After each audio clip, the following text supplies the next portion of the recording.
Hello guys, hello friends. మనం గుజరాల గ్రామంలోని శ్రీ రామలింగేశ్వర స్వామి దేవాలయానికి వచ్చినాము. ఇక్కడ రాముడు రావణాసుడితో యుద్ధము చేసిన తరువాత బ్రహ్మ మహాపాతకం పోవాలని అతను ఆంజనేయ స్వామితో చెప్పి కాశీ నుంచి లింగం తెమ్మని చెప్పినాడు. ఇక్కడ అంత లోపల ఇసుకతో తయారు చేసిన లింగాన్ని ఈ గుడిలోనే ఉంది. ఇది ఆంజనేయ స్వామి తెచ్చిన కాశీ నుంచి తెచ్చిన కాశీ లింగము.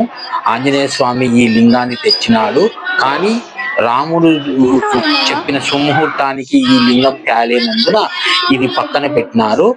ఆంజనేయ స్వామి ఈ విషయం పైన స్వామివారికి చెప్పి నేను తెచ్చిన లింగం వృధా అవుతుందని చెప్పాడు. దానికి స్వామివారు ముందుగా నువ్వు తెచ్చిన ఈ కాశీ లింగానికి పూజ చేసిన తర్వాతనే నేను పెట్టిన ఇసుక లింగానికి పూజ చేయాలని ఆ స్వామివారు ఆంజనేయ స్వామికి చెప్పి ఆంజనేయ స్వామి వారిని శాంతపరిచినారు. ఈ కాశీ నుండి తెచ్చిన లింగానికి ఫస్ట్ మొదట మనము పూజించుకొని స్వామివారు తెచ్చేసిన లింగానికి దగ్గరికి వెళ్ళాలి. మనము ఇప్పుడు ఈ కాశీ నుండి తెచ్చిన ఆంజనేయ స్వామి తెచ్చిన ఇది లింగం, కాశీ లింగం అని అంటారు. మనం ఇప్పుడు స్వామి రాముడు వారు తయారు చేసిన ఇసుక లింగం దగ్గరికి వెళ్తున్నాము.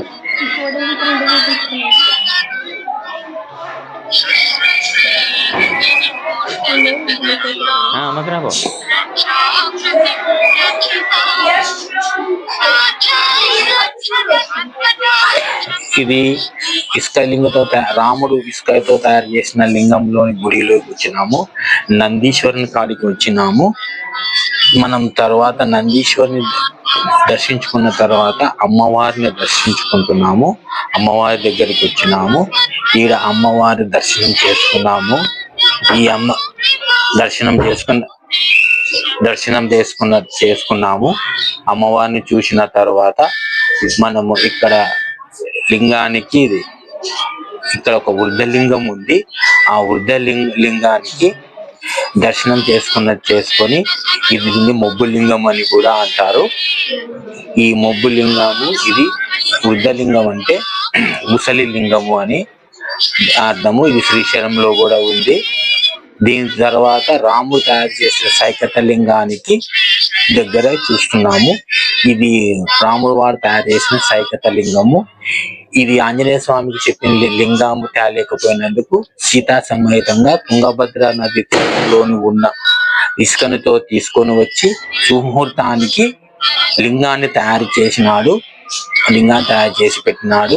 అప్పుడు స్వామి వారికి ఈ లింగం తయారు చేసినాడు. ఆంజనేయ స్వామి తెచ్చిన లింగము పూజ చేయనందుకు ఆంజనేయ స్వామి కోపం వచ్చి ఈ లింగాన్ని తోకతో చుట్టి పెకరించాలని అని ఇది అర్జునుడు తయారు చేసిన అర్జును ప్రతిష్ఠించిన పార్థులింగము అంటారు. ఈ లింగము కౌరవుల చేతిలో ఓడిపోయిన తర్వాత పాండవులు ఇక్కడ లింగాలను ప్రతిష్ఠించినారు. ఇక్కడ ఇది ధర్మరాజు లింగము. ధర్మరాజు చేతుల మీదుగా ఇక్కడ లింగాన్ని ప్రతిష్ఠించినాడు. ఈ పాండవులు అరణ్యవాసం చేసి ఇది దండకారణ్యము అంటారు. ఇక్కడ స్థల విశిష్టత తెలుసుకొని భీముడు కూడా ఇక్కడ లింగాన్ని ప్రతిష్ఠించినాడు. ఈ 5 మంది కలిసి పాండవులు, అర్జునుడు, ధర్మరాజు 5 మంది కలిసి ఈ 3 లింగాలు ప్రతిష్ఠించేసినారు. ఈ స్థలం విశిష్టత తెలుసుకున్న వాళ్ళు ఈ గురించి ఇక్కడ అరణ్యవాసంలో తిరుగున్నారు. ఇక్కడ క్షేత్రపాలకుడు ఈయన ఈ గుడి నిర్మాణంలో కానీ ఇక్కడ క్షేత్రపాలన చేస్తుంటాడు. ఈయన క్షేత్రపాలకులు అని అంటారు.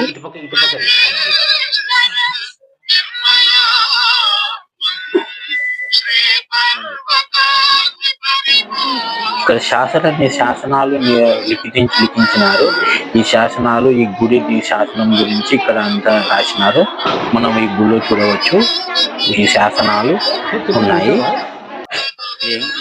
గుర్జాల గ్రామము, నందవరం మండలం, కర్నూలు జిల్లా. నా పేరు శివకుమార్ స్వామి. ఇది గుర్జాల రామలింగేశ్వర స్వామి టెంపుల్ అంటారు. శ్రీరాములు వారు రావణాసుని చంద్రుడు కాబట్టి రామునికి బ్రహ్మత్య పాత్మ దోషం వస్తుంది. ఆ దోష నివారణ కొరకు శివలింగాన్ని ప్రశ్న చేసి పూజ చేయాలి. ఇక్కడ ఏది శివలింగం లేకపోతే అన్యస్వామి కాశీకి వెళ్లి శివలింగం తెమ్మని చెప్తారు.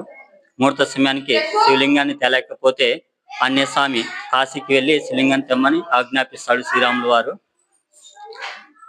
వారు ముందుగా చేసిన ఇసుకలింగాన్ని చూసి అన్యస్వామి తోపంతో ఇలాగంటాడు, నేను చేసిన ఇసుకలింగాన్ని వృధా అయింది. రాములు వారు చేసిన ఇసుకలింగంకి మొదటి పూజ జరగాలని కాశీలింగానికి మొదటి పూజ చేస్తారు. రాములు వారు చేసిన ఇసుకలింగానికి రెండో పూజని దర్శనం చేస్తారు.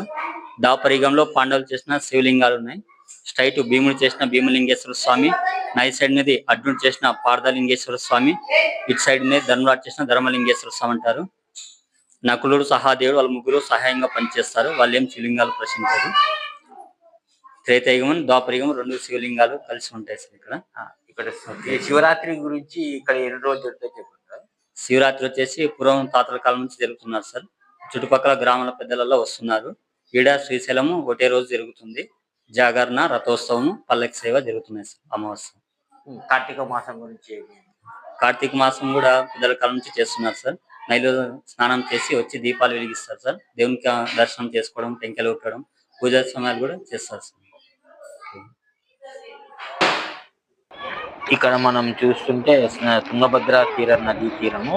ఇక్కడ రాములు వారు రావణాసుడు యుద్ధం చేసిన తర్వాత తన సైన్యంతో ఇక్కడ లింగ ప్రతిష్ఠ చేయాలని నిర్ణయించుకున్నప్పుడు ఇక్కడ ఈ నది ఒడ్డున సేద తీర్చుకున్నారని ఇక్కడ పురాణాలు చెప్తున్నాయి.